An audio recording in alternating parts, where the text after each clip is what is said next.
Oh snap, a Templar build here by Deltia's Gaming. It's Deltia here with Big Jake, my Imperial Templar, bringing you a tank build. Yes, a tank PvP build. You asked for it, you got it. This build's called Bubble Trouble. What it does is have a couple of bubbles and reflects some damage back at the caster. I can heal basically 5 different ways if I use a potion, and it's made for survival.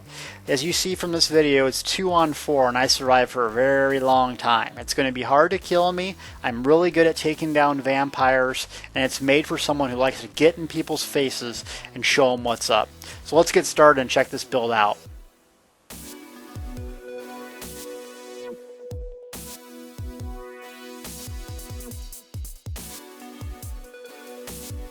Alright, we're back at Spellscar. You know, our favorite place to go show some builds out.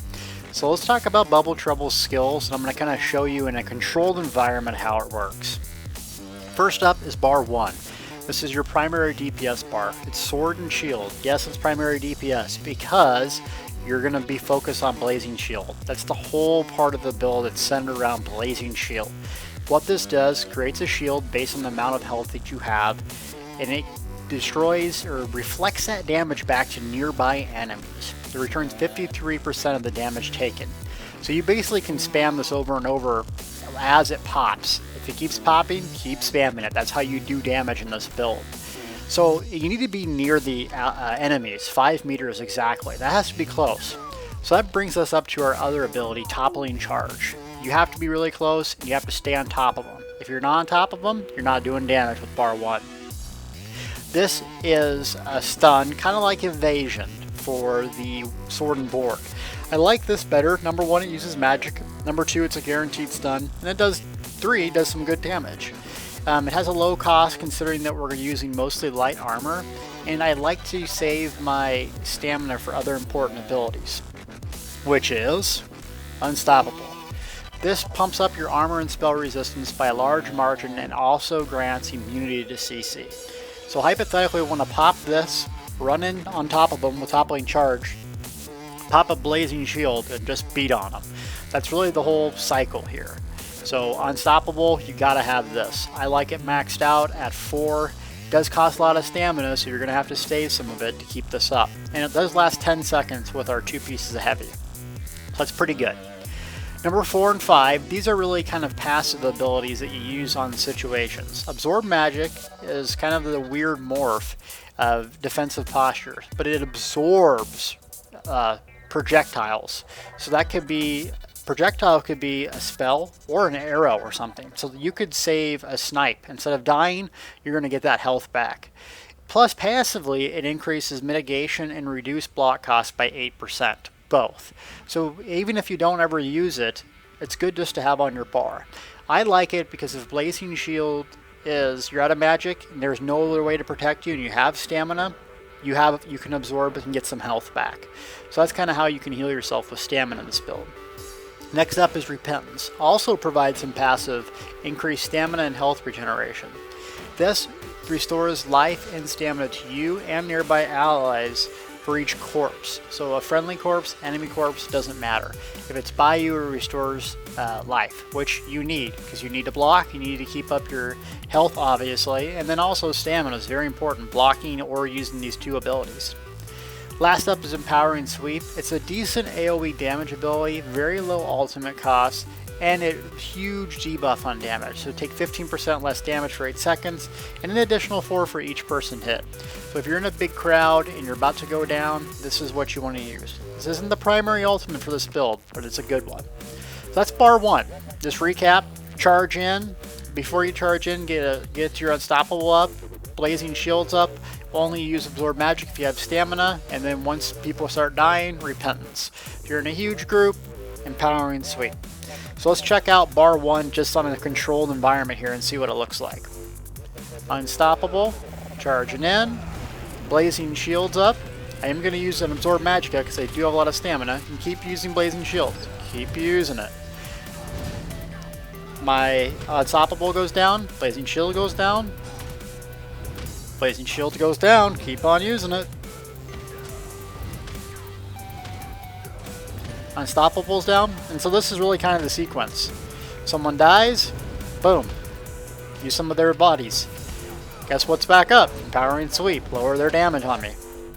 Keep up Unstoppable. I got a Spellcaster, so I'm going to use some Absorb Magic if possible. Keep it up.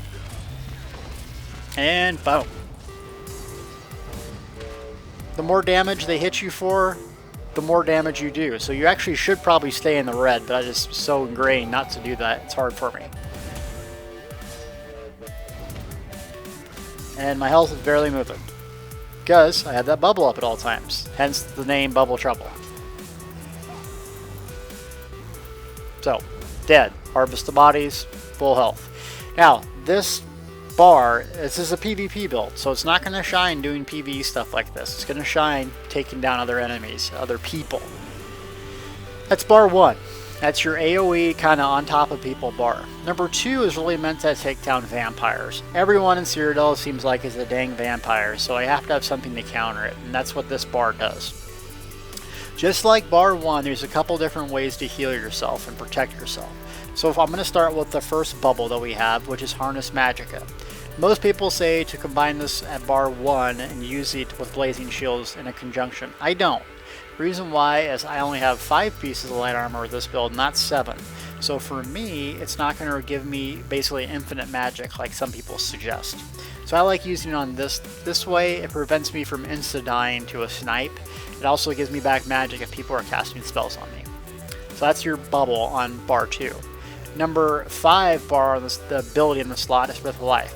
It's just a super powerful heal. Heals you and nearby allies. It's going to target the lowest health wounded ally.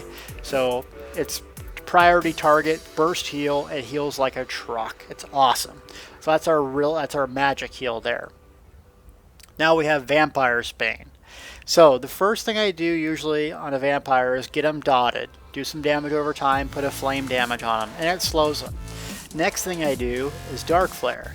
Dark Flare is a huge damage ability, but look at also what it does. It increases your weapon and spell attack for the next attack. And they receive 40% less healing for 7 seconds. Why is that important? Every vampire is going to be using their ultimate, Devouring Swarm, to basically heal to full. This prevents them from doing that hypothetically. And so it also bumps up your next attack with 55 weapon power or spell power, which is perfect for Silver Shards. This is the ability that basically can one-shot most vampires, especially if you have 55 more weapon damage, it's going to nuke them. So these kind of just go into all together. 1, 2, 3, boom. These are the 2 defensives, just kind of like bar 1. Lastly, kind of a weird ability here, Remembrance. Why do I use this? You basically can't be CC'd in PvP when I'm using this. And also with my set bonuses, I get tons of spell power. So I basically can't be killed, and it has 144 ultimate cost. So if I get in trouble, I'm going to use this on bar 2. And so really I have 2 CC immunity abilities. I have a couple bubbles, a bunch of different ways to heal, and this bar gives me some range. So let's check out how this works. Now, this is single target pretty much primarily, so you're not going to be able to nuke down a bunch of bosses. So I got a Spell Fiend here, a vampire. Put a dot on him, get my buff up here, Dark Flare into a Silver Shards. Nuked! I'm going to do a heavy attack. It's okay, heal myself up, heal myself again, and he's still burning. Dead. Okay. So let's say I'm in trouble here at 44% health, about to die. It's okay. Boom. Look at that area. You can't kill me through this. And has a low ultimate cost, so that's good. So I'm going to burn them, I'm going to flare them, and I'm going to nuke them. And with this bar, you really want to keep your distance. You don't want to be up close, so it's kind of the exact opposite of the other bar. Flare, boom, and boom. You can use a restoration staff. I don't know why I have a destruction staff on. I shouldn't. A restoration staff's better for getting magicka back and keeping your harness magic up. So that's really the skills that I use for this build. Let's talk about gear next.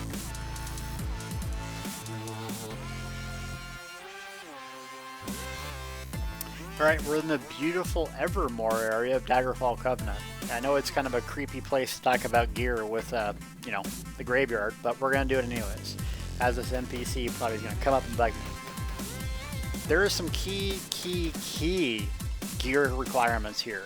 So this is a PvP build. PvP builds and tanks are really hard to build because you use all the stats. Magicka, obviously your skills are going to be used off of that. Your class skills, and also some of your other skills. Health, well, you need it to stay alive, obviously. But stamina is also really important. You can't avoid stamina in this PvP. It's used for CC breaks, sprinting, blocking, all that sort of thing. So we have to have a good mix of every single stat in order to get the most out of this build. So how do I do that? Let's look at our stats real quick. I got about 2k magic, about 3,000 health, and if I use my sword and shield, I do have 3,000 health. I got a lot of stamina, but what I really like about this build is my spell power is 100, so that's a pretty decent amount. And if I'm casting or channeling, I actually get a bonus to that due to one of my set bonuses.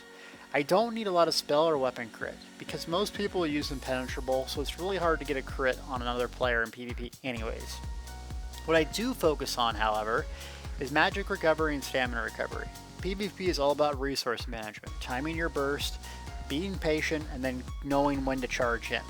With this amount of resources, 129, 123 stamina every 2 seconds, I'm basically producing 60 stamina a second. So if I conserve my energy, conserve my magic, it's going to be very, very hard to kill me. How I do damage is basically from spell damage reflecting back damage towards enemies.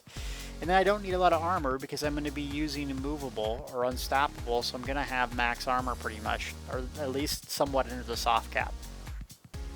The Atronach is what I use for Mundus Stone because I want more magic recovery. I don't need more crit, don't need really a whole lot of more health. What I need is some stats, and that's what helps me get that. Make sure you have food on because that's going to boost your stats by 250. So let's look at our inventory here. This build that I'm using, Bubble Trouble, has 3 set bonuses. Each is very important. The first one up is Soul Shine. You can get this in Upper Cryhorn from some of the drops, like killing bosses and stuff. What this does is, while casting or channeling a spell, increases your spell power 24. So that gets us really close to that soft cap mark. Why would I want this? Casting Blazing Shields, Remembrance, channeling anything like that, or Dark Flare, I'm going to get a huge damage boost. Since a lot of my abilities are channeled or cast, just makes sense. Plus it builds my adds passive magic and spell damage, which we need to do damage by Blazing Shield. A couple of things here. I use 2 pieces of gear that are heavy, which are my chest and my helm for this build. Now it only goes up to VR 10, so if you want your VR 14 looking for something else, you might go with a different set to get the max amount of stats. Since I'm VR 10, I'm not too worried about it. So a helm, chest, heavy. The rest is light. And the rest has Impenetrable on it. You can't choose your traits on the set pieces, so I stick with Divines, that's fine. Impenetrable on the rest. And I go glyphs, I go health, all health. That way my Blazing Shield hits harder and I can absorb more health, more damage. This set I use is Seducers. Why?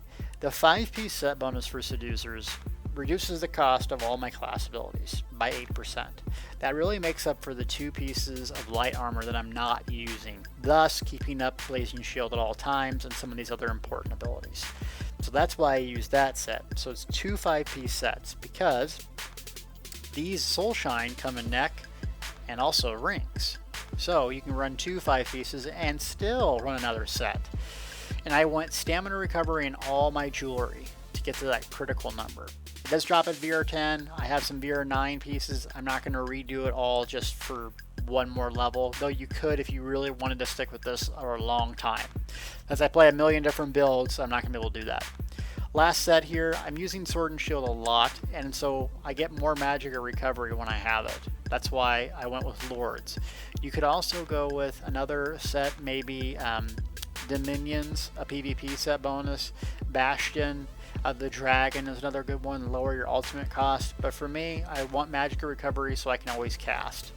Lords, I can't pick my traits, but I can pick my glyphs. And there's a damage bumble 1 here on your sword.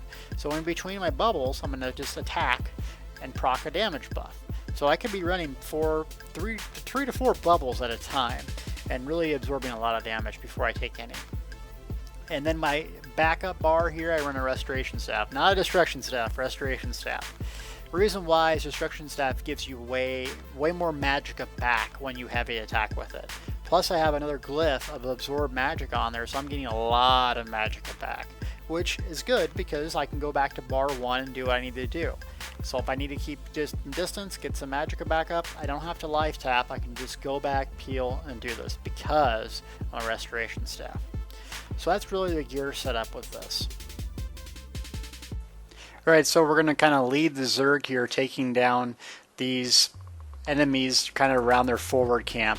And this is what the build shines at. It's leading from the front.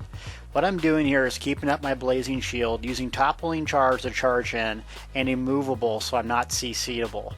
And I'm just going to kind of keep peeling back, heal up when needed, or heal an ally if I have to.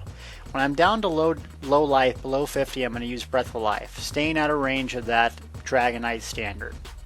Then I'm switching back for when I need to charge in. Really, this allows the team to put some range damage pressure on opposing opponents. Get this forward camp down so we can secure our keep.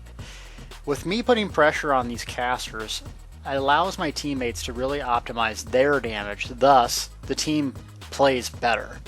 That's what this build shines at, is optimizing other people. No, you're not going to be the highest damage dealer, but you are going to take down enemies single-handedly, survive, and take the pressure off your group, just like we did here.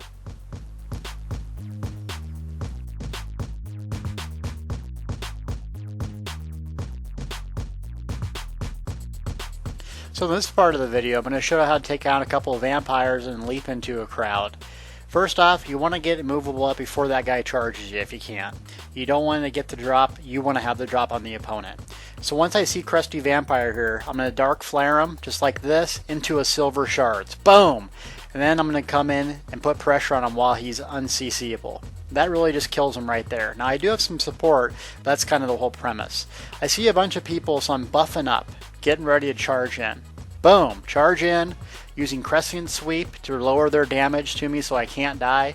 I'm just looking for that yellow shield, making sure that shield's up. Keep on casting it. As it procs and goes down, I'm just going to keep on casting it. Look at my DPS spike. That's really how you charge in. Then use Repentance when they're all dead. That's really going to keep your damage up. It's going to keep pressure off your team, and you can survive. As long as you have magic and stamina, keep movable, keep using Blazing Shield, things will go down.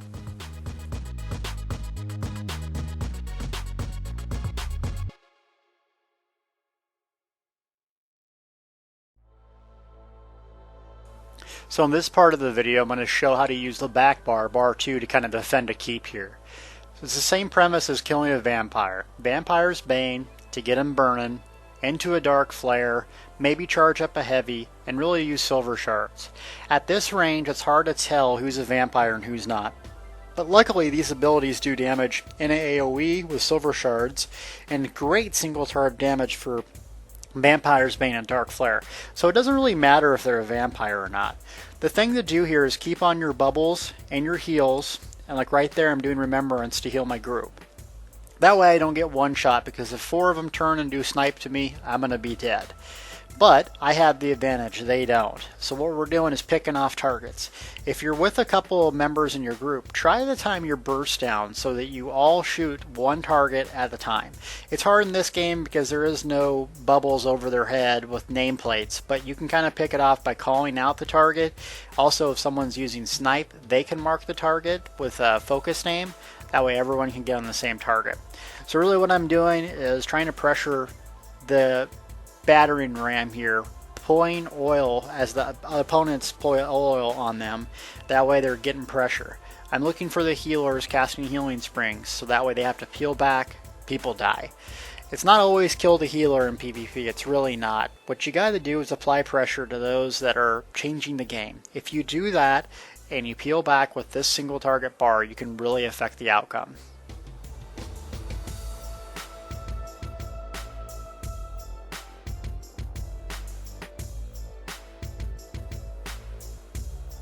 Alright gang, well I hope you enjoyed this build. Bubble Trouble is really good at keeping the pressure on the opponent.